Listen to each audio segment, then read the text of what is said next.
Hello students, कैसे हैं आप लोग। उम्मीद है कि आप लोग बहुत ही अच्छे होंगे। आए हैं सेकंड लेक्चर में। एमसीक्यूज बैच चल रहा है हम लोग का, ठीक है। तो जल्दी से जल्दी सभी लोग जुड़ जाए और जल्दी से जल्दी सब लोग आंसर क्वेश्चन का आंसर जरूर से जरूर दे, ठीक है। तो आपके सामने आपके स्क्रीन पर दिख रहा होगा एक क्वेश्चन, जो कि क्वेश्चन नंबर 9 है। इसके पहले हम लोग क्वेश्चन नंबर 8 तक इसके पहले लेक्चर में देख लिए हैं, ठीक है। क्वेश्चन नंबर 9 देखते हैं, जो कि आया हुआ है नीट सेकेंड फेज में 2016 में आया हुआ था। कब आया था? नीट 2016 में आया हुआ क्वेश्चन है, ठीक है बच्चों। तो आपके स्क्रीन पे क्वेश्चन दिख रहा होगा, जो कि मिलान करने वाला क्वेश्चन है, ठीक है।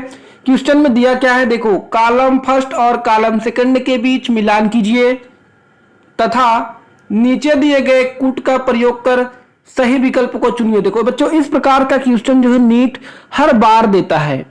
इस प्रकार से जो क्वेश्चन होता है, जो नीट बनाता है, हर बार लगभग बना ही देता है। मतलब आपको मिलाना रहेगा, नीचे आपको यहाँ पे देख रहे होंगे आंसर दिया होगा, ठीक है। चलिए देखते हैं कॉलम नंबर फर्स्ट देखते हैं और कॉलम नंबर इधर फर्स्ट, ठीक है। देखो बात करते हैं यार मास प्यूबिस। क्या भैया? मास प्यूबिस। अब ये मास प्यूबिस जाएगा किसमें? देखो यार, मास प्यूबिस क्या होता है, क्योंकि ये मास प्यूबिस जो होता है, ये होता पाया जाता है कहां पे भैया? मादा के बाह्य जननेंद्रिय में पाया जाता है। कहां पाया जाता है? मादा के बाह्य जननेंद्रिय में पाया जाता है, ठीक है। अगली बात आती है एंट्रम की। किसकी बात आती है? एंट्रम की। तो देखो जो एंट्रम होता है, यह कहां पाया जाता है? यह पाया जाता है एंट्रम, यह पाया जाता है ग्राफी पुटिका में। कहां पे? ग्राफी पुटिका, यानी कि जब हम लोग ग्राफियन पुटिका को देखेंगे, है ना, तो उसमें क्या होता है? एंट्रम पाया जाता है। क्या पाया जाता है? एंट्रम पाया जाता है, ठीक है। अगला आता है ट्रोफैक्टोडर्म। क्या भैया? ट्रोफैक्टोडर्म। ट्रोफैक्टोडर्म किसको बोलते हैं? जो भ्रूण का बनना होता है, भ्रूण के बनने की प्रक्रिया को हम लोग क्या बोलते हैं? ट्रोफैकोडर्म भी बोलते हैं। क्या बोलते हैं? ट्रोफैकोडर्म भी बोलते हैं। अगला आता है अपना निबेनकर्ण। क्या भैया? निबेनकर्ण। निबेनकर्ण का मतलब क्या होता है भैया? शुक्राणु से होता है। किससे होता है?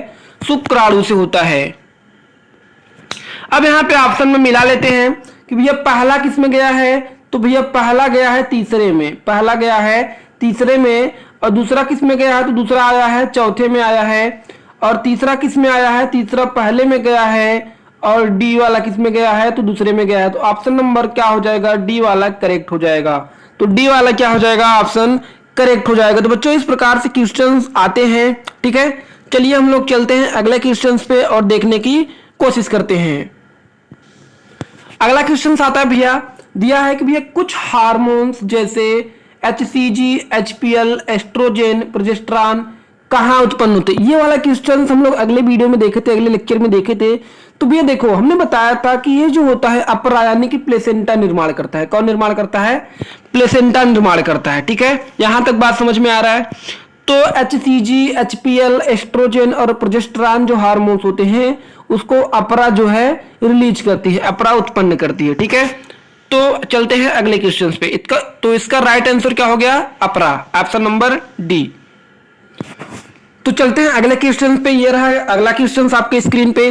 तो बच्चों इसको जल्दी से जल्दी सॉल्व करो और कमेंट करो कि इसका करेक्ट राइट आंसर क्या होगा।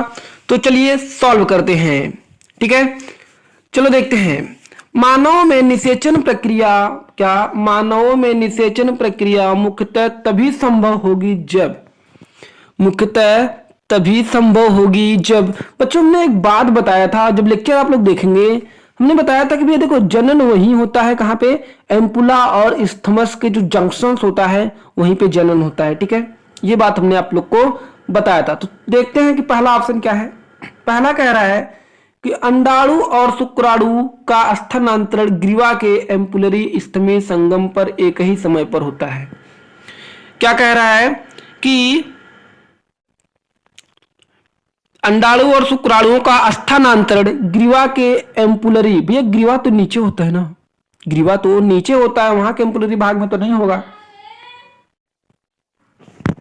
अगला देखते हैं।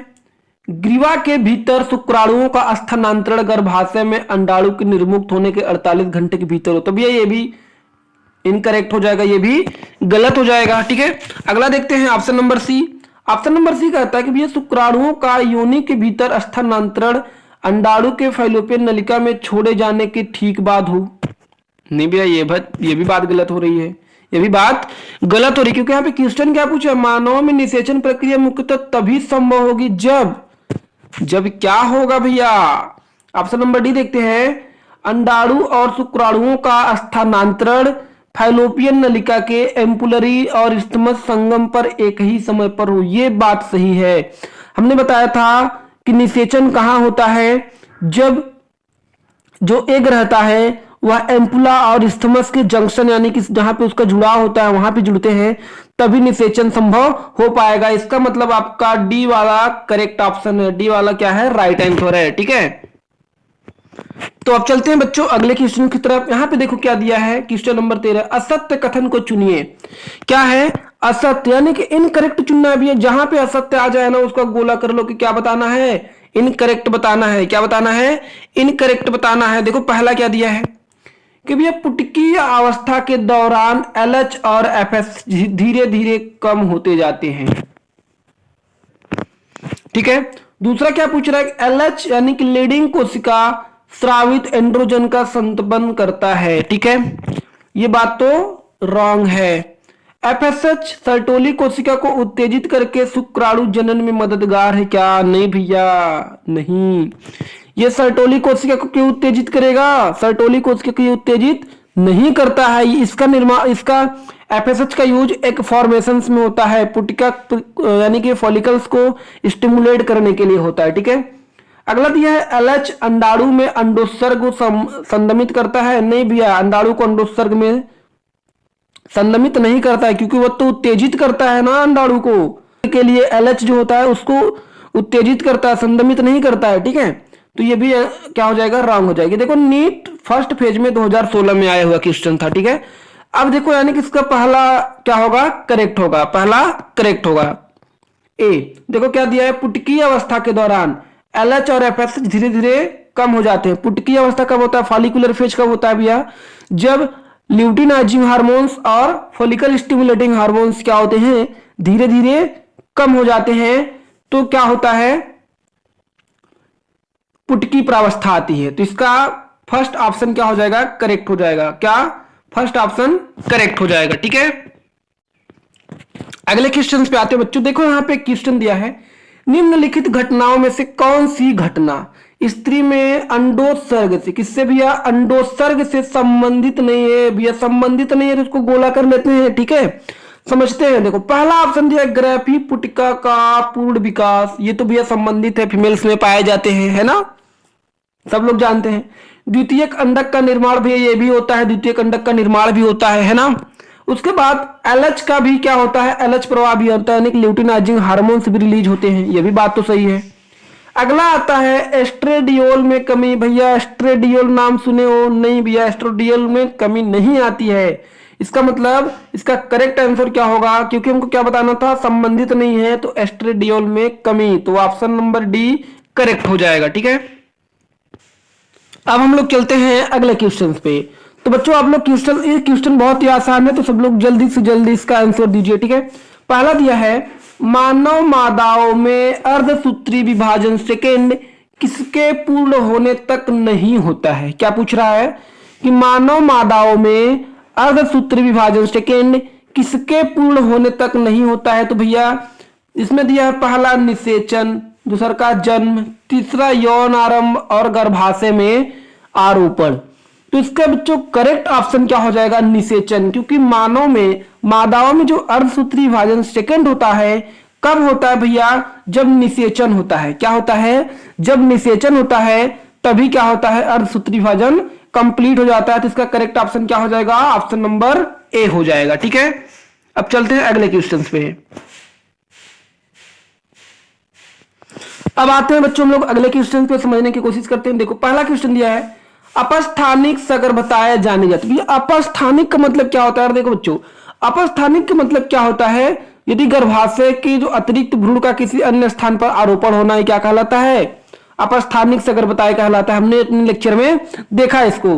तो इससे मतलब हमारा क्या हो गया, पहला ही ऑप्शन क्या हो गया, करेक्ट हो गया। देखो गर्भाशय के अतिरिक्त भ्रूण का किसी अन्य स्थान पर आरोपण होना, क्या, गर्भाशय के अतिरिक्त भ्रूण का किसी अन्य स्थान पर आरोपण होना ही क्या कहलाता है, अपस्थानिक सगर्भताएं कहलाती हैं। क्या कहलाती हैं? अपस्थानिक सगर्भताएं कहलाती हैं। इसका मतलब ये सब क्या हो गए? इनकरेक्ट हो गए। और ये कब आया था? नीट 2015 में आया हुआ क्वेश्चन है। ठीक है, चलते हैं हम लोग अगले क्वेश्चन पे। आते हैं अगले क्वेश्चन पे। अगला क्वेश्चन है रक्त बहाव किसकी कमी के कारण होता है? रक्त बहाव का मतलब ब्लीडिंग। अभी ये देखो, हम लोग ब्लीडिंग किसमें पढ़े थे बच्चों? तो ब्लीडिंग हम लोग पढ़े थे मेंस्ट्रुएशन साइकिल यानी कि पीरियड्स में। ठीक है, इसमें क्या होता है? प्रोजेस्टेरॉन की कमी होती थी बच्चों, याद करो किसकी कमी होती थी? प्रोजेस्टेरॉन की कमी होती थी, यानी कि इसका अपना करेक्ट ऑप्शन क्या हो जाएगा? Option number A. Option number A. तो बहुत ही सिंपल क्वेश्चन था बच्चों। ठीक है, चलते हम लोग आगे और अगले क्वेश्चन की बात करते हैं। अगला क्वेश्चन है अपना कि निम्नलिखित में से कौन सा कार्य प्लेसेंटा का नहीं है? भैया देखो, प्लेसेंटा का कार्य कौन सा नहीं है, इसमें पढ़ते हैं। पहला ऑप्शन दिया है भ्रूण को ऑक्सीजन और पोषक उपलब्ध कराने में मदद करता है। ये तो बात सही है भैया, क्योंकि प्लेसेंटा का मतलब क्या होता है? नाड़ी जिसको बोला जाता है ना, अपरा, यानी कि ये काम तो है भैया, ये काम तो है। बी वाला देख, एस्ट्रोजन का स्राव करता है। हाँ भैया, एस्ट्रोजन का स्राव करता है। और भ्रूण में से कार्बन डाइऑक्साइड तथा व्यर्थ पदार्थ को बाहर निकालने में भी सहायता करता है। यह भी बात सही है। अगला आता है प्रसव के समय ऑक्सीटोसिन का स्राव करता है। भैया प्रसव के टाइम ये ऑक्सीटोसिन का स्राव नहीं करता है, यानी कि 3 ऑप्शन तो करेक्ट हुए और एक ऑप्शन क्या हुआ? रॉन्ग हो गया। और यहाँ पे हमको क्या पूछा है भैया? यहाँ पे पूछा है कौन सा कार्य नहीं है, तो इसका ऑप्शन हो जाएगा ऑप्शन नंबर डी, जो कि नीट 2013 में आया हुआ क्वेश्चन था। कब? नीट 2013 में आया हुआ क्वेश्चन है।